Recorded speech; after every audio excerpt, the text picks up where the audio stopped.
ইবাদতের মধ্যে শান্তি ইজ্জত সহজ, আর গুনাহ করার ভিতরে অশান্তি বেইজ্জতি কঠিন। দাড়ি রাখা ইবাদত, রাখছি কোনো কষ্ট হয়েছে? ব্যথা ট্যাথা আছে? কিছু নেই। এরপরে দাড়িওয়ালা মুখখান জাকের সাথে যদি ছোঁয়া লাগে দেখবেন সেও খুশি হবে, পঞ্চ পঞ্চ বাপ হোম, ঠিক না?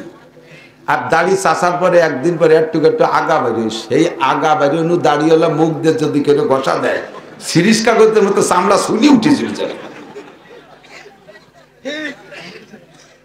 ঠিক না? আর দাড়ি রাখতে কাটতে আরাম না রাখতে আরাম? উল্টোই বলি, রাখতে কষ্ট না কাটতে কষ্ট? কাটতে কষ্ট।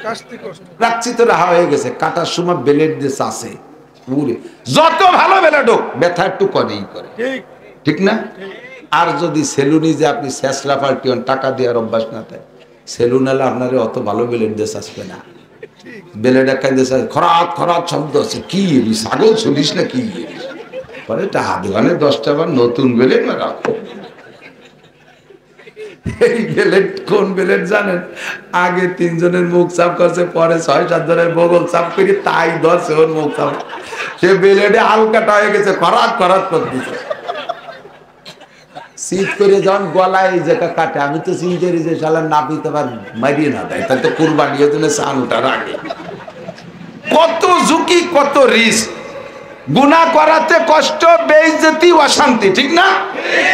বড় ভাইয়ের বয়স 50, দাড়ি রাখে না, স্বাস্থ্য শরীর ভালো, অফিসার, পয়সা করি আছে, এক তেল কই ইয়াং দেখা যাচ্ছে, প্যান্ট শার্ট টাই কোট পরে যুবক, কেমন 16-18 বছরের পোলা।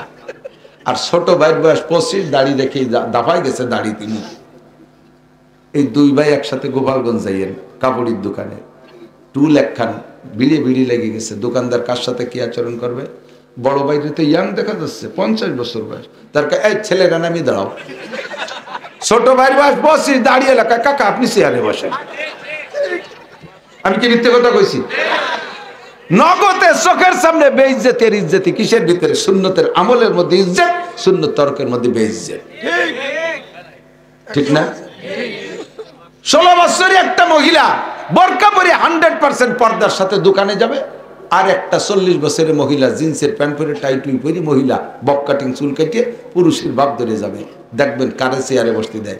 দোকানদার বলবে বয়স হলো কিন্তু বোরকা পরছে, কাকি আপনি বসেন, কাকি আপনি বসেন। আর ওই মহিলা 40 বছরের মার বয়সী, ভাইয়া তুই সরি দাঁড়াও, ঠিক কিনা? শরীয়তের আমলের মধ্যে ইজ্জত সম্মান আসান, শুকনো একেবারে ঠেঙে ঠেঙে পেশায় পড়ে যায়। আল্লাহ তার ভিতরে কত দুধ দিয়েছে, এক একটা বাচ্চারে এইভাবে পেট ভরে দুধ খাওয়াচ্ছে। একবার যমজ দুধি হয়েছে, তাও দুধে 2 পেশার দুধ খেয়ে হারে ভরে সুস্থ সবল হয়ে গেছে, ঠিক না? একটা খেজুর গাছে এই মোটা গাছি, খেজুর গাছ কাটতে একটা বোতল নিয়ে উঠতেছে, রস সব জায়গায় ইস্যু হয়ে গেছে, ঠিক না? খেজুর গাছে রস নেই। আমাকে ছোটবেলায় দেখছি তো, এই বড় কলস নিয়ে যেত খেজুর গাছে পারতি, সকালবেলা সে কলস বইয়ে 2 জন উঠত পারতি, নিচেও ভিজে যেত। আস্তে আস্তে খেজুর গাছের রস শেষ, পরে ছোট ঠিলে, এরপরে প্লাস্টিকের বোতল। সেদিন দিয়ে যে গাছে কাটিয়ে হয়েছে, বোতল টোতল একসময় জিম্বি ভাইতে দাঁড়াইছে, খালি পরে মানে 1 ফুট পরে ওর গান ভেঙে নিয়ে এসতেছে।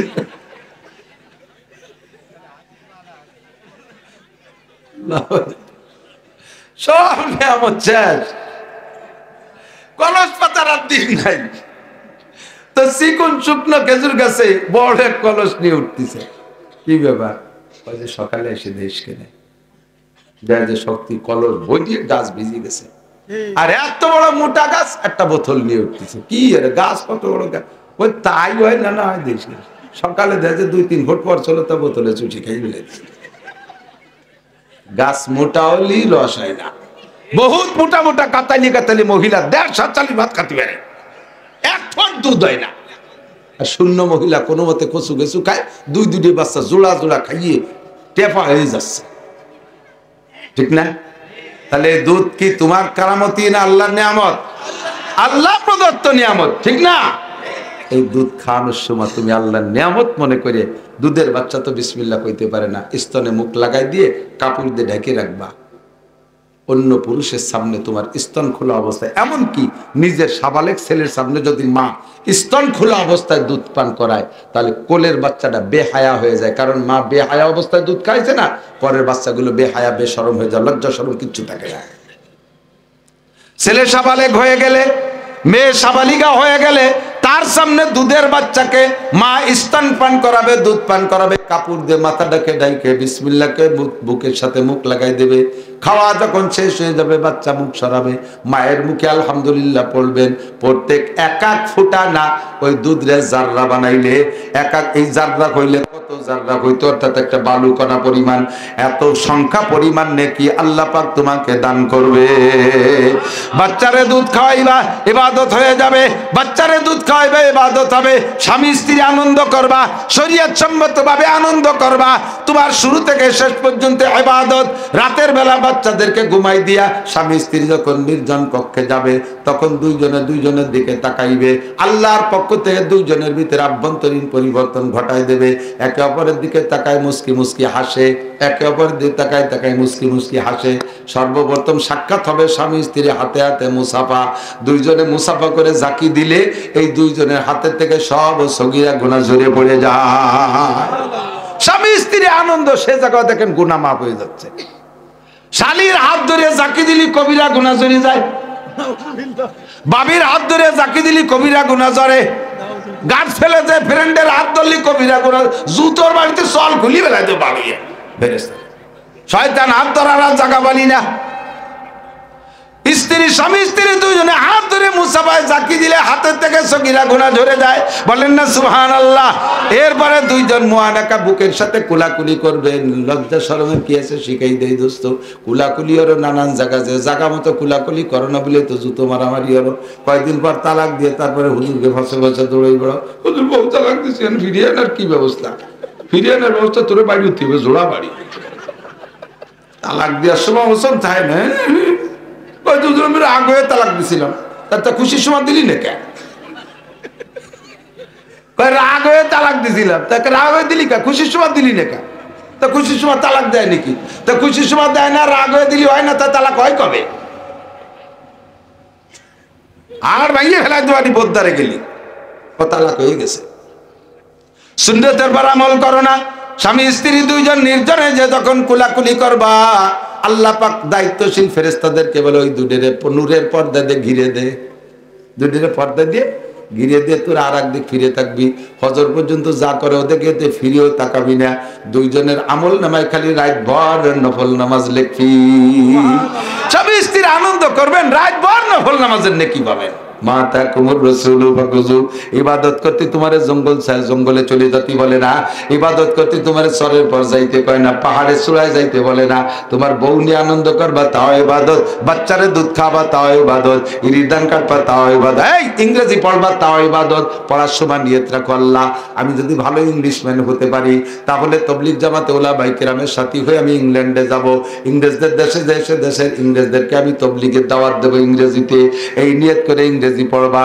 আমি যদি ইংলিশ পড়ে বড় বিসিএস ক্যাডার হয়ে অফিসার হতে পারি, তাহলে আমি একটা অফিসের দায়িত্ব পাবো, কমপক্ষে টিওনো হব, বা আমি একটা ম্যাজিস্ট্রেট হব, আমি এসিলেন্ট হব, আমি একসময় ডিসি হব। এরকম বড় অফিসার হইতে পারলে আমার অফিসটাকে দুর্নীতি মুক্ত করব। এই নিয়ত করে ইংরেজিতে যত পড়বা জীবন ভরে, আল্লাহর কসম সমস্ত ইংরেজি পড়া তোমার ইবাদতে পরিণত হবে। তোমার দুনিয়া ত্যাগ করে ইবাদত করতে বলি না। নমি গুইয়াম কে আজ দুনিয়া জুদাবাস, বাহার কারে কে বাসি বা খুদাবাস। ব্যবসা বাণিজ্য দুনিয়া না, ইন্ডাস্ট্রিজ কলকারখানা দুনিয়া না। এই যে আমাদের কামাল শিখদের সাইফুল রাজেকের ব্যবসা করে, বাইরের ওখানে পানির কারখানা আছে, দেখেন পানির বোতলের গায়ে লেখা আছে আল খেদমা। উনি বলেছেন এই পানির থেকে যা ইন্টারেস্ট হবে, লাভ হবে, এটা আমি খাবো না। এর খরচ বাদে যে ইন্টারেস্টটা থাকবে এটা মসজিদ মাদ্রাসা গরিব দুঃখীদের পিছনে খরচ করব। আমি তা পাইতেছি, আমার মাদ্রাসা মাসে 200 কেজি চাউল দেয়, পানি চাইলে পানি পাঠায় দেয়, ওখান থেকে ড্রাম পাঠায় দেয়। আমার মাদ্রাসায় যত ড্রাম সব ফ্রি পাঠায় দিচ্ছে। গহরডাঙ্গা মাদ্রাসার যত নিষ্কাশন পাইপ সব ওখান থেকে দিচ্ছে। এই যে খেদমতে নিতে যদি ওনার পয়সা না থাকতো, দিত কোন জায়গার থেকে? আপনি ইন্ডাস্ট্রিয়াল মালিক হন, আপনি ধনী গণী হন, নিয়ত থাকবে আল্লাহ সম্পদ সবাই রে দাও না আমারে দেশ, এই সম্পদের 40 ভাগের 1 ভাগ যাকাত দেব, গরিব মিসকিন এতিম অসহায়দেরকে দেখবো, এই উদ্দেশ্য করে সম্পদের মালিক হবা। সারা দুনিয়ার মালিক হইল তোমার মালিক হওয়ার মধ্যে সম্পূর্ণ ইবাদত হইয়া যাইবে। আর যদি ব্যান চালাইয়া দেখি এই টিভি যদি 10টা টাকা পাই তাহলে একটা বাকি নিয়ে খাবো, এরকম কিছু আল্লাহ আছে না? 6.5 ব্যান চালাইয়া রিক্সা চালাইয়া পয়সা পালি ইয়াবা কিনে খাবে, এই নিয়েতে টিপ মারতেছে। তোর রক্ত পানি করা টাকা হারাম হয়ে গেল, বুঝবি কিয়ামতের ময়দানে। কাজ করবা, যে কাজটা হবে ওইটা কার সন্তুষ্টির জন্য। আর প্রত্যেকটা দিক থেকে ইবাদতের মধ্যে শান্তি ইজ্জত সহজ, একটু বোঝেন, ইবাদতের মধ্যে শান্তি ইজ্জত সহজ, আর গুনাহ করার ভিতরে অশান্তি বেইজ্জতি কঠিন। দাড়ি রাখা ইবাদত, রাখছি কোনো কষ্ট হয়েছে? ব্যথা ট্যাথা আছে? কিছু নেই। এরপরে দাঁড়িয়েলা মুখখান যাকের সাথে যদি ছোঁয়া লাগে দেখবেন সেও খুশি হবে, পঞ্চ ভাব হোম, ঠিক না? আর দাড়ি চাষার পরে একদিন পরে একটু আগা বেরিয়ে, সেই আগা বেরিয়ে দাঁড়িয়েলা মুখ দিয়ে যদি কেউ ঘষা দেয়, সিরিজ কাগজের মতো চামড়া শুনি উঠেছিল, ঠিক না? আর দাড়ি রাখতে কাটতে আরাম না রাখতে আরাম? উল্টোই বলি, রাখতে কষ্ট না কাটতে কষ্ট? কাটতে কষ্ট। রাখছি তো রাহা হয়ে গেছে, কাটার সময় বেলেট দিয়ে চাষে পুরে, যত ভালো বেলেট হোক ব্যথা একটু করেই করে, ঠিক না? আর যদি সেলুনি যে আপনি শেষলা পাল্টি টাকা দেওয়ার অভ্যাস না থাকে, সেলুন এলে আপনার অত ভালো বেলেট দিয়ে আসবে না। বেলেট একটা দিয়ে খরাত খরাত শব্দ আছে, কি ছাগল শুনিস না কি পরে দোকানে 10টা বার নতুন বেলেট না রাখো। এই বেলেট কোন বেলেট জানেন? আগে 3 জনের মুখ চাপ করছে, পরে 6-7 জনের বগল চাপ করে তাই ধরছে ওর মুখ চাপ, সে বেলেটে হালকাটা হয়ে গেছে, খরাত খরাত করতেছে। শীত করে যখন গলায় এই জায়গা কাটে, আমি তো চিন্তা করি যে শালা নাপিত আবার মারিয়ে না দেয়, তাই তো কুরবানি জন্য সান উঠার আগে কত ঝুঁকি কত রিস্ক। গুনাহ করাতে কষ্ট, বেইজ্জতি, অশান্তি, ঠিক না? বড় ভাইয়ের বয়স 50, দাড়ি রাখে না, স্বাস্থ্য শরীর ভালো, অফিসার, পয়সা করি আছে, এক তেল কই ইয়াং দেখা যাচ্ছে, প্যান্ট শার্ট টাই কোট পরে যুবক, কেমন 16-18 বছরের পোলা। আর ছোট ভাইয়ের বয়স 25, দাড়ি রেখে দাফাই গেছে দাড়ি তিনি। এই 2 ভাই একসাথে গোপালগঞ্জ যাইয়েন কাপড়ের দোকানে, টুল একখান বিড়ি লেগে গেছে, দোকানদার কার সাথে কি আচরণ করবে? বড় ভাই তো ইয়াং দেখা যাচ্ছে, 50 বছর বয়স, তার এই ছেলেরা নামি দাঁড়াও। ছোট ভাইয়ের বয়স 25, দাঁড়িয়ে এলাকায়, কাকা আপনি চেয়ারে বসেন। আমি কি মিথ্যে কথা কইছি? নগদে চোখের সামনে বেইজ্জতের ইজ্জতি, কিসের ভিতরে? সুন্নতের আমলের মধ্যে ইজ্জত, সুন্নত তর্কের মধ্যে বেইজ্জত, ঠিক না? 16 বছরের একটা মহিলা বোরকা পরে 100% পর্দার সাথে দোকানে যাবে, আর একটা 40 বছরের মহিলা জিন্সের প্যান্ট পরে টাই টুই পরে মহিলা বক কাটিং চুল কেটে পুরুষের ভাব ধরে যাবে, দেখবেন কারে চেয়ারে বসতে দেয়। দোকানদার বলবে বয়স হলো কিন্তু বোরকা পরছে, কাকি আপনি বসেন, কাকি আপনি বসেন। আর ওই মহিলা 40 বছরের মার বয়সী, ভাইয়া তুই সরে দাঁড়াও, ঠিক কিনা? শরীয়তের আমলের মধ্যে ইজ্জত, সম্মান আসান, আর এই প্যান্ট শার্ট টাই কোট পরা কত কঠিন, কিন্তু ঢিলা ডালা পোশাক পরার মধ্যে কোনো কঠিন। পায়জামা পরছি ঢিলা ডালা, চেয়ারে দেবেন জি, দস্তারখানে দেবেন জি, যে জায়গা দেবেন বসতে পারি। আর এই টাইট প্যান্ট একটা বুঝিছে, সে চেয়ার খোঁজে, চেয়ার না বলে নিচে বসতে পারতে না, নিচে বসলে তলা ফাটিয়ে যার ভয়, টাইট বাইতে যাই হানে ওহানে, সে খালি ঘুসুর হইবে। কি আমি তো মাজায় বেতা প্লেটে দেন, আমি হেঁটে দাঁড়াই খাই, তোর কপালে বসাও হয় না, সিটও পাবি না। সব ইবাদত বানাচ্ছি, যা করবেন আল্লাহর হুকুম আর নবীর তরিকায় করবেন তো ইবাদত হয়ে যাবে। চুল কাটা কাটবা নবীর তরিকায়, আল্লাহর হুকুম চুল কাটা নবীর তরিকায় কাটবা, চুল কাটার মধ্যে ইবাদত। আল্লাহর হুকুম নবীর তরিকায় মোছ কাটবা, দাড়ি রাখবা, নবীর তরিকায় করবা, ইবাদত হয়ে যাইবে। ও দোস্ত, সব কিছু নখ কাটবা সপ্তাহে একদিন, শরীরের অতিরিক্ত লোম যেগুলো পরিষ্কার করতে হয় সর্বোচ্চ 40 দিন উবার হইলে কিন্তু ইবাদত বন্দেগী কবুল হয় না, তার আগে কেটে সেটে পরিষ্কার রাখতে হয়। শরীর সুন্নতি পোশাক পরবা, লেবাস বানাবা, পোশাক বানাবা, সব শরীয়ত সম্মত। আল্লাহ পাক রব্বুল আলামিন বলেন, মা তাকুমুর রাসূলু ফাকুযুহু ওয়া মা নাহাকুম আনহু ফান্তাহু। তুমি মনে করছো ইবাদত করতে দুনিয়া ত্যাগ করে করা লাগে না, মেম্বারি করবা, নিয়ত রাখবা, জাতির হক যথাযথ বুঝে দেব। বিজিএফ কার্ড, পঙ্গু ভাতা, বয়স্ক ভাতা, বিধবা ভাতা, আরে গর্ভবতী ভাতা, এগুলো ভাতা করার কার্ড করতে আমি পয়সা নেব না, ফ্রি সার্ভিস দেব। কার কোথায় কি সমস্যা আছে যে খবর নেব। বিজিএফ কার্ড করতে আমি পয়সা নেব না, আমি জনগণের একটি পয়সা মেরে খাবো না, যথাযথ হক বুঝে আদায় করব। তুমি কিয়ামতের ময়দানে আরশে আজিমের নিচে ওমর, উসমান, আলীদের সাথে, আবু বকর রাদিয়াল্লাহু তাআলা আনহুমদের সাথে আরশে আজিমের 1 নম্বর মেহমান হয়ে যাবা। চেয়ারম্যান সাহেব যদি এরকম হও, তুমি আবু বকর, উমর, উসমান, আলীর সাথে আরশে আজিমের মেহমান হবা। এমপি সাহেব এমন হলে তুমি এই সম্মান পাবা, মন্ত্রী সাহেব এমন হলে তুমি এরকম পায় হবা। আর যদি তুমি উল্টো করো, ক্ষমতা পায় যদি তুমি ক্ষমতার অপব্যবহার করো, জনগণের হক মাইরে খাও, তোমারে যে পাড়ার লোকে ভোট দেয় নাই সে পাড়ায় রাস্তা দাও না, তোমারে যে পাড়ার লোক ভোট দিয়েছে সেই পাড়ায় পাকা রাস্তা বানাই দিছো। এই বৈষম্য কেন করেছো? তোমার স্থান হবে কারুন, হামান, ফেরাউন, সাদ্দাত, উবাই বিন খলফের সাথে জাহান্নাম অয়েল দোজকের ভিতরে।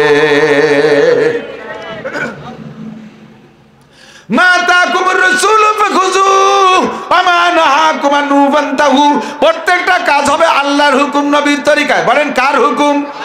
জোর হলো না। কার তরিকায়? নবীর তরিকায়। তাহলে দুনিয়ার সব কাজ আপনার ইবাদত হয়ে যাইবে। ইবাদত করতে আলাদা কোনো পরিশ্রম করা লাগবে না। এবার জানতে চাইলাম, আল্লাহ ইবাদত করব কতদিন? মাসখানিক এভাবে চললে কি হবে, নাকি কতদিন করা লাগবে? আল্লাহ কয়, ওয়াবুদ রব্বাকা হাত্তা ইয়াতিয়াকাল ইয়াকিন। যতদিন তুমি জমিনের উপরে থেকে আল্লাহর নিয়ামত ব্যবহার করবা, ইবাদত তোমার অতদিন করা লাগবে। মরার পরে কবরে গেলে আল্লাহর নিয়ামত তুমি ব্যবহার করবা না। এই জন্য ইজা মাতাল ইনসানু ইনকাতা আনহু আমালুহু, মরে যাওয়ার পরে সব আমলের দরজা বন্ধ, কোনো আমল করা লাগে না। বেঁচে থাকবা, অক্সিজেন ব্যবহার করবা তো ইবাদত করা লাগবে, পানি পান করবা তো ইবাদত করা লাগবে, আল্লাহর নিয়ামত ভোগ করবা তো ইবাদত করা লাগবে। কাজেই বলা হয় ওয়াবুদ রাব্বাকা হাত্তা ইয়াতিয়াকাল ইয়াকিন, তোমার রবের ইবাদত করবা মরণ আসার আগ পর্যন্ত। এই সব আমল কতদিন? মৃত্যুর আগ পর্যন্ত। বলেন কতদিন? বিরাস। এই বিরাস করলেও দাঁত চাপায়, মেশক করলেও দাঁত চাপায়। আমি তো পান খাই খুব, একেবারে খুব খাই না, অনেক বেশি খাই না, এমনি একটা শেষ হলে আর একটা খাই। এভাবে দিন বইরে রাত বইরে খাই। এই যে এখন নেশাব করতে সুযোগ পাইনি, নেশাব করে আসলে আপনার টের পাইতেন না যে আমি পান খাই কিনা। 30 বছর পান খাচ্ছি, সেইভাবে তো আমার দাঁত অত লাল না, কালাও হয় নাই। আমি বিরাস কোনোদিন ব্যবহার করি না। এত পান খাইয়া দাঁত মাঝি মেশক দিয়ে, তাতে যদি আমার দাঁত ভালো থাকে আলহামদুলিল্লাহ, আশা করি আমার মুখেও গন্ধ নেই। অনেকে আছে কথা কয় মোহাব্বতের ঠেলায় একের গাছ সাথে মিশে, মুহির সাথে মিশে কথা কয়। আরে আমার মুখে, আমি তো বলছি যে গন্ধ নেই, কিন্তু আমার মুখের গন্ধ আমি টের পাই না, আমার মুখের গন্ধ আপনি টের পান। আপনার মুখের গন্ধ আমি টের পাই, আপনি তো মহির সাথে মুখ মিশে কথা কন। আমার তো গ্যাসে পেট ফুলি যাচ্ছে, দম বন্ধ হয়ে যাচ্ছে আপনার গন্ধে। বলতেও পারি না মিয়া আপনার গালে গন্ধ, লজ্জা। তা আপনার একটু হিসেব থাকা উচিত না? মুখে হাত দিয়ে বলেন অথবা পরিমাণ মতো দূরত্ব বজায় রেখে কথা বলেন। হচ্ছে মতো কথা পায় আর সাথে সাথে স্প্রে অতি তালে বসে। একজন আমার ফিটি গলা ধরাই ধরিয়ে কান্দিয়ে দিয়েছে, এই বসে কি যে মহব্বত করি। আপনার খালি ইউটিউবে দিই, সারা জীবনে আপনার আমি 2 বার দেখছি, সারা জীবনে। তার আজকেই প্রথম। সারা জীবনে 2 বার দেখছে, তার আজ বলে প্রথম। আমার তার দ্বিতীয়বার কবে? আগে একদিন, তাহলে সেই দিন আগে না আজকে আগে? সেদিন প্রথম না, হুজুর খুশি ঠেলায় ভুলে গেছি কি খবর।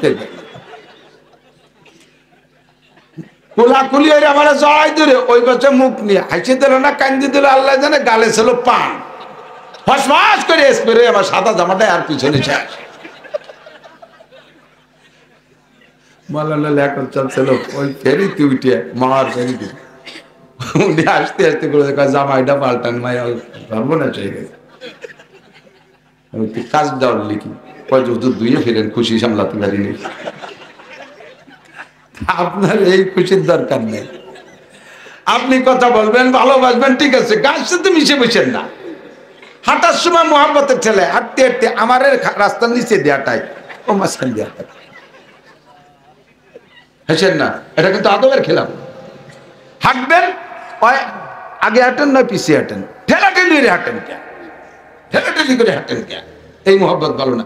বসছি আমার সাথে, উনি বুঝতে চাচ্ছে আমি হুজুরের খুব ক্লোজ, এই জন্য গাছ সাথে গেছে বসতে বসতে ঠেলতে ঠেলতে আমারে তোষকের নামায় ফেলাই দিয়ে উনি তোষকের পর বসলেন।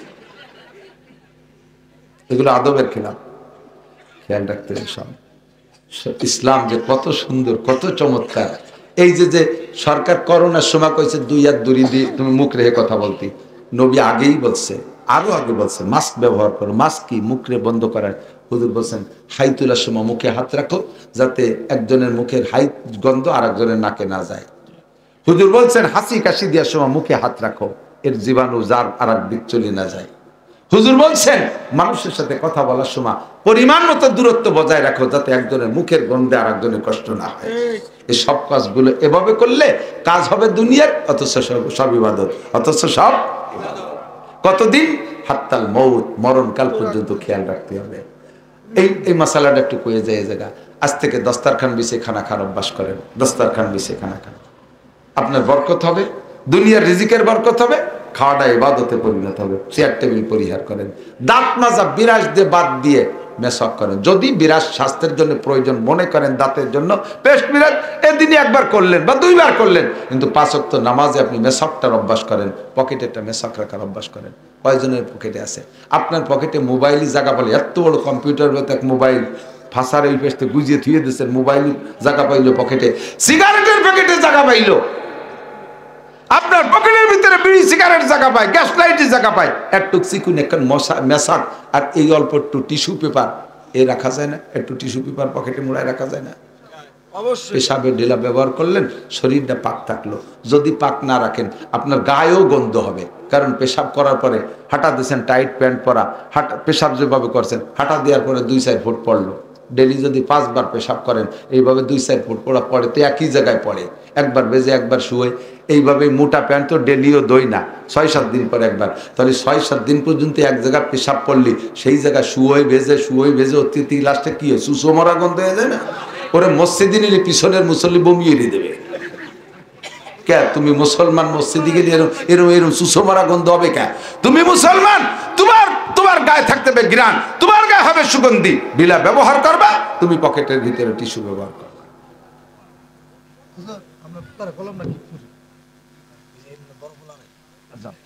তুমি আর ওয়াজের আগে কথা কবে না, মুনাজাতের আগে।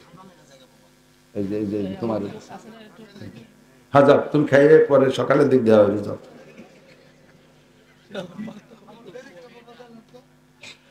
আল্লাহু আল্লাহ লা ইলাহা ইল্লাল্লাহ লা ইলাহা ইল্লাল্লাহ লা ইলাহা ইল্লাল্লাহ। মা বোনদের একটা অভ্যাস, নফল রোজা পাইলে খুব রাখে, কিন্তু ওক্তের নামাজ ঠিক মতো পড়ে না, নামাজে খুব ডিলেমি করে। মহিলারা এই ওক্তের নামাজ সে ওক্তে পড়ে, সে ওক্তের নামাজ আর এক ওক্ত পড়ে। ও মা বোনরা খেয়াল রাখবেন, এক ওক্তের নামাজ যদি আর এক ওক্তে পড়েন, ইচ্ছাকৃতভাবে দুনিয়ার কামকাজের অলসতার কারণে, কামকাজের বাহানায় যদি এমন করেন, আপনি নামাজ পড়িয়ে দেওয়ার পরেও, জোহরের নামাজ আসরে যদি পড়েন, পড়ে দেওয়ার পরেও আপনি 1 হুকবা জাহান্নামে পড়তে হবে। আর 1 হুকবার টাইম হলো 2,88,00,000 বছর। কেন তুমি দুনিয়াকে প্রাধান্য দিয়ে জোহরে আসরে পড়েছো, আসরে মাগরিবে পড়েছো, মাগরিবে ইশায় পড়েছো, এইরকম নামাজের ওক্ত ঘুরোঘুরি কেন করছো? মা বোনদের দিকে খেয়াল রাখবেন। 5 ওয়াক্ত নামাজ যত সময় পড়বেন, 100% পর্দা করবেন, 100% পর্দা যেভাবে হয় সেভাবে করবেন। বাড়ির ভিতরে যাদের সাথে দেখা দেওয়া যায় তাদের সাথে দেখা দেবেন, যাদের সাথে দেখা দেখা দেয়া না যায় সেখান থেকে পরিহার করবেন, সেটাকে পরিহার করে চলবেন, নিজেকে নিজে কন্ট্রোল করবেন। মহিলাদের আর একটা স্বভাব আছে, আমার দিক তাকান, এই বিলির ওই পাশে যদি একজন মানুষ মারা যায় শোনে, যদি আইটিএ যাওয়া যায় দল ধরে বিটিরা উড়াকান্দির মতো ওই বাড়ি জাতি তারা যাইয়ে সে বাড়িতে কিরা না কিরা দেয়া সবাই দে, সবাই দেখতে যাবে।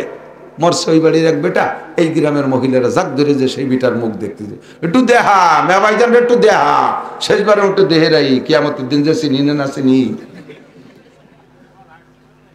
দাতালনি তুই বাড়ি গেছিস কা? সেই বাড়ির মানুষ কান্দিছে, উনিও সাথে কান্দিছে, জাফর দে তুমি কান্দো কান্দি, এরা কান্দিছে সেই সাথে আমারও কান্দনের, তোমার আল্লাহ দিয়ে কান্দন কান্দতে যাতে গেছে সেই বাড়ি। জীবদ্দশায় মনে রাখবেন, জীবদ্দশায় যেই পুরুষে এই মহিলার দেখা না জায়েজ, এবং জীবদ্দশায় যেই পুরুষ যে মহিলাকে না দেখা না জায়েজ, সেই মহিলা সেই পুরুষকে মরার পরও দেখা জায়েজ নাই। অথচ লাশ দেখতে আমার বড় চাষি, তোমার বড় চাষিরে তো বেঁচে থাকতে দেখা জায়েজ নাই। কি করে চাষিরে দেখা জায়েজ নাই? হ্যাঁ, যারে কোনো অবস্থাতে বিয়ে করার জায়েজের সম্ভাবনা আছে তারে দেখা জায়েজ নাই বিয়ের আগে। আপনার চাষিরে তো আপনার বিয়ে করা জায়েজ। কিভাবে? চাচা যদি চাষিরে তালাক দিয়ে দেয়, বাসুর পুঁতে দেওয়ার পুঁতে বিয়ে করতে পারে।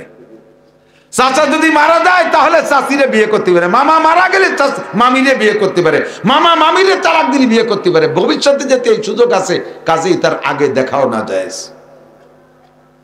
সেই জায়গা দেখতে হবে বাবি আমার মার মতো, তো কোনোদিন মা করে ডাকতেছো?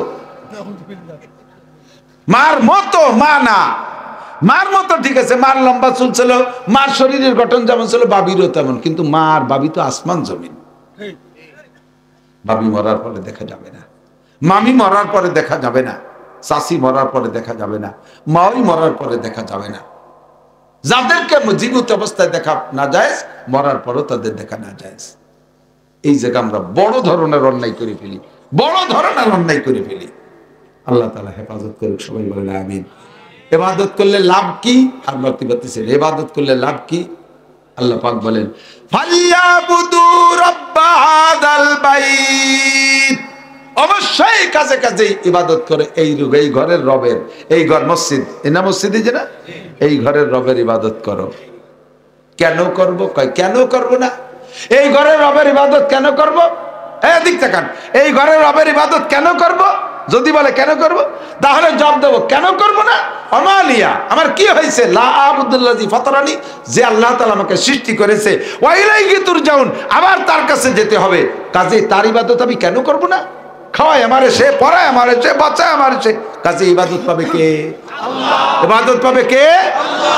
আল্লাহ পাক ইবাদত পাবেন। এবার আল্লাহ পাক বলেন এই ঘরের রবের ইবাদত কর, তোরে দুইটা জিনিস দেবে। দুইটা জিনিস, কয়টা? দুইটা জিনিস। একটা হলো আল্লাযী আত'আমাহুম মিন জু, তোমার যত ক্ষুধা আছে, যত ক্ষুধা আছে, যত চাহিদা আছে সব পূরণ করে দেবে। ওয়া আমানাহুম মিন খাউফ, আর তোমাকে জি আল্লাহ বুঝছি তাহলে করব। ইবাদতটা কেমন হতে হবে আল্লাহ একটু বলো। আল্লাহ কয় মা উমিরু ইল্লা লিয়াবুদুল্লাহ মুখলিসিনা লাহুদ্দিন, ইবাদত হতে হবে নির্ভেজাল, ইবাদত হতে হবে নির্ভেজাল। ইবাদত জাল হতে পারবে না, ইবাদত বিদআত যুক্ত হতে পারবে না, ইবাদতের মধ্যে শিরিক থাকবে না। আল্লাহ পাক বলেন তুমি কোন ইবাদতের মধ্যে ওয়ালা ইউশরিক বিইবাদাতি রাব্বিহি আহাদা, তোমার রবের ইবাদতের মধ্যে কাহারও সাথে শরীক করবা না। কাই ইবাদতের মধ্যে শরীক কার সাথে কিভাবে করা যায়? দুনিয়ার কোন আল্লাহর কোন ইবাদত কইরা মানুষের কাছ থেকে খেয়াল করে না, মানুষের কাছে প্রশংসার লোভ করার নামই শিরিক। টাকা দিয়ে মারহাবা না করলি খুশি হয় না, তাহলে এই তুমি টাকা দিছো মারহাবার লোভে, সওয়াবের লোভে না। মসজিদ বানাইছো নেম প্লেট লিখে দিতে হবে, মসজিদ বানাইছো নেম প্লেট লেখার জন্য, ইবাদতে সওয়াবের জন্য দেও নাই। কথা কন ঠিক। টুপি পরছো মানসি টুপিওয়ালা কবে সেই জন্য, পাগড়ি পরছো মানুষের সুফি সাহেব কবে সেই জন্য, সিল্লা দেছো মানুষে আমির বলবে সেই জন্য, সর মুনাই গেছো মানুষ মুরিদ বলবে সেই জন্য। ভালো ওয়াজ করছো তোমার প্রশংসা করো, 5 কিলোতে ফাটাফাটি ওয়াজ হয়েছে, এই প্রশংসার লোভে ওই প্রশংসা পর্যন্ত শেষ, সওয়াব পাবা না একটাও। এগুলো সব শিরিক ফিল ইবাদত। এর নাম কি শিরিক ফিল ইবাদত। তাহলে আমি ভালো মন্দ যাহা ভালো কাজ যা করব, ভালো কাজ যা করব সব কার জন্য? কার জন্য? এইটাই আল্লাহ তাআলা বলে এটার নাম ফ্রেশ ইবাদত, এইটা পরিষ্কার ফ্রেশ ইবাদত। এইরকম ইবাদত করার জন্য তোমাকে আমি সৃষ্টি করেছি। ওমা খালাকতুল জিন্না ওয়াল ইনসা ইল্লা লিয়াবুদুন, জিন আর ইনসানকে ইবাদতের জন্য বানাইছে। আল্লাহ পাক আমাদের সকলকে ইবাদত সহিভাবে করার তৌফিক দান করে, সবাই বলি আমিন। যে কটা বলছে আজকে থেকে আমল করা যাবে, যাবে। দস্তারখান, বিল্লা কুলুক, মেসওয়াক, নামাজ, পোশাক, দাড়ি মোজ, চুল, বিসমিল্লাহ, আলহামদুলিল্লাহ, ঘুম, কাজ, অনেকগুলো বলছি না, অনেকগুলো বলছি, এই সবগুলো আমি আমল করার চেষ্টা করবো। রাজি আছি তো ইনশাআল্লাহ? আল্লাহ তাআলা আমাদের তৌফিক দান করেন। বলেন 31শে জানুয়ারি, 1-2 ফেব্রুয়ারি কি হবে? নির্বাচন, বিশ্ব ইজতেমা। কি বলেন? জানেন কারা কারা? বলেন। 31শে জানুয়ারি, 1-2 ফেব্রুয়ারি। জানান না জান, এই ইজতেমার পর্বে সমর্থনে আছেন কারা কারা? একটু আল্লাহকে হাত দেখো। আমরা সবাই এই দলে, ঠিক কি ঠিক না? আল্লাহ কবুল করুক। পরবর্তীতে আরেকটা ইজতেমার ডাক দিয়েছে, ওই যে কয়দিন আগে মারামারি হয়েছে না, জানা না, ঠিক বাহিনী, হ্যাঁ, জাবাল গর্দার জিবিল্লাত না গর্দার, জীবন ভরে আগে মারামারি দাঙ্গা হাঙ্গামা করে বেড়াইছে, মাঝে কয়দিন পাগড়ি ভরে ঘুরে বেড়াইছে যুবকে, তাতে সে সেই স্বভাব পাল্টাতে পারি নেই। মারামারি ওরা জায়গা পায় না, যাই ইজতেমার মাঠে ঘুমন্ত মানুষ কটারে বাড়ি থুয়েছে। এই দাঙ্গাবাজি, ফেতনাবাজ, সন্ত্রাস পার্টি জীবনেও কোনোদিন হেদায়েতি দল, তবলিগি দল হইতে পারে না। আল্লাহ তাআলা তাদের থেকে আমাদেরকে রক্ষা করুন, বলেন আমিন। আল্লাহুম্মা সাল্লি আলা মুহাম্মাদ ওয়া আলা আলি সাইয়্যিদিনা মুহাম্মাদ ওয়া বারিক ওয়া সাল্লিম। দুরূদ শরীফ পড়ে দোয়া হবে, এখনই দোয়া হবে। আল্লাহুম্মা সাল্লি। আর কোনো কাজ আছে নি? দোয়া করব? জি। তা তো ও কল শিয়ে লাগবে, ও তো আমাকে দোয়ার নিয়মই দেয়। তবারক আছে? জি। ওই এদিক, না না না না, মুনাজাত চলা অবস্থায় তবারক দিলি মুনাজাতের সাথে বিয়াদবি হয়। মুনাজাত করবো কার কাছে? আল্লাহর কাছে। যখনই প্যাকেট সামনে আসবে তখন মুনাজাত হাত পাতা থাকবে, খালি ওর দিক থেকে, খালি ডাল দিল না, গোস্ত দিল, আলু দিল না, কি দিল, ঠিক। মুনাজাতের প্রতি একাগ্রতা থাকে না, কথা কোন ঠিক না? না না না, বসবেন, সবাই বসবেন, একটু মেহমানদারি নিয়ে যাবেন, কেউ নড়বেন না। আরে এক তো খাওয়া হবে, 2 নম্বরে দাওয়াত গ্রহণ করার একটা সুন্নাত, 100 শহীদের সওয়াব পাবেন। এইগুলা বাঞ্চাসকে খাই দাও, এত রাত্রি কোন খাবা নেই। আল্লাহুম্মা সাল্লি আলা মুহাম্মাদ। আলহামদুলিল্লাহি রাব্বিল আলামিন, والصلاة والسلام على أشرف الأنبياء والمرسلين. ربنا ظلمنا أنفسنا وإن لم تغفر لنا وترحمنا لنكونن من الخاسرين. اللهم اغفر لحينا وميتنا وشاهدنا وغائبنا وصغيرنا وكبيرنا وذكرنا وأنثانا. اللهم من أحييته منا فأحيه على الإسلام ومن توفيته منا فتوفه على الإيمان. মেহেরবান আল্লাহ, গভীর রাত পর্যন্ত শীতের রাত্রে তোমার নেককার বান্দা বান্দিরা বসে আছে, আমি মূর্খ, আনপড়, গুনাহগার, যা পারছি আলোচনা করে তোমার শাহী দরবারে সবাইকে নিয়ে, কিন্তু সবাই আমার আপনজন, আমরা একসাথে আসছি। আল্লাহ তোমার কাছে হাত তুলেছি, এক্ষুনি আমাদের সব গুনাহ মাফ করে দাও। যত গুনার আলোচনা এখানে হয়েছে এগুলো আমরাই করে থাকি, মাঝে মাঝে তওবাও করি, নফসের কাছে, শয়তানের কাছে হেরে যাই, আবার সেই গুনাহ করে বসি। আজকে তুমি শেষবারের মতো ক্ষমা করে দাও। আমাদের আব্বা মা, দাদা দাদি, নানা নানি, মরহুম মুর্দাগান, এলাকার যত মানুষ কবরে শুয়ে আছে, আমাদের আপনজন সকলকে তুমি মাফ করে দাও। সকলের কবর আযাব তুমি মাফ করে দাও। মাহফিল ইন্তেজামি কমিটি যারা আছে আল্লাহ, এদের আপনজনদেরকে বিশেষ করে মাফ করে দাও। কবরবাসীর কবরে জান্নাতুল ফেরদাউসের দরজা খুলে দাও। আমরা যারা বেঁচে আছি আমাদের জান, মাল, ইজ্জত, আবরু হেফাজত করো। ঈমান ও ইসলামের সাথে আমাদের সকলকে লম্বা হায়াতে তয়বা দান করো। পরিপূর্ণ সুস্থতার সাথে, ইজ্জতের সাথে, প্রশস্ত হালাল রিজিকের সাথে লম্বা হায়াতে তয়বা ভিক্ষা চাই। অসুস্থ অবস্থায় হাসপাতালের বেডে, ঘরের বিছানায় ফেলে রেখো না। আয় মালিক, তোমার যে সকল বান্দারা দিনের জন্য কাজ করতে চায় তাদের আয় আল্লাহ আর্থিক হাত মোটা করে দাও। বিশেষ করে আমাদের অত্যন্ত মহব্বতের কামাল শিকদার ভাই আয় আল্লাহ, এবং তার সাথে যারা সাইফুল এরা কাজ করে, সহযোগিতা করে, আল্লাহ সকলের হাত অর্থের মাধ্যমে মোটা করে দাও। আয় আল্লাহ ধর্মের কাজ তাদের বেশি বেশি করা তৌফিক দান করো। জনসেবামূলক কাজ, ধর্মের কাজ বেশি করা তৌফিক দান করো। আজকের মাহফিলের ইন্তজাম যারা করেছে তাদের সকলকে আনসার সাহাবাদের সাথে কবুল করে নাও। আমরা যারা বহিরাগত আমাদেরকে মুহাজিরিনদের সাথে কবুল করে নাও। শরীয়তের যে বিধিবিধানগুলো আলোচনা করেছি এগুলো আমাদের সকলকে আমল করার তৌফিক দান করো। আয় রব্বুল আলামিন আমাদের সকলকে মরণের সময় জবানে কলেমা তয়্যিবা জারি করে দিও। আয় আল্লাহ, পর্দার আড়ালের মা বোনরা হাত তুলেছে, তাদের পারিবারিক অশান্তি থাকলে দূর করে দাও। শতভাগ পর্দা পুশিদের সাথে চলার তৌফিক দান করো। মা বোনদেরকে সহিভাবে রোজা নামাজ করার তৌফিক দান করো। আমাদের সবাইকে রজব ও শাবানের বরকত পরিপূর্ণ নসিব করো। সুস্থভাবে রমজান মাসে পৌঁছায় দাও। সবাইকে রমজান মাস নসিব করো। আয় আল্লাহ, জীবনে অনেক অনেকবার রমজান মাস নসিব করো। তোমার অনেক বান্দারা আমার মাদ্রাসায় দান দেন করে। আয় আল্লাহ, আমি তাদের জন্য খাস দোয়া করি, সে সকল মানুষকে দিন ও দুনিয়ার সকল প্রকার কল্যাণ ও কামিয়াবি নসিব করো। জাগতিকভাবে মান সম্মান ইজ্জত, অর্থনৈতিকভাবে অনেক সবল সচ্ছল তুমি তাদেরকে করে দাও। বিশেষ করে কামাল ভাই ও তার সহকারী যারা আছে তাদের জন্য আমার খাস দোয়া, আল্লাহ এদেরকে দিন দুনিয়ার সকল কল্যাণ দান করো। আমাদের দোয়া তোমার হাবিবের তোফাইলে কবুল করে নাও। রব্বির হামহুমা কামা রব্বায়ানি সগীরা রব্বি জিদনি ইলমান নাফিআ। সাল্লাল্লাহু তাআলা আলা খায়রি খালকিহি মুহাম্মাদিন ওয়া আলিহি ওয়া আসহাবিহি।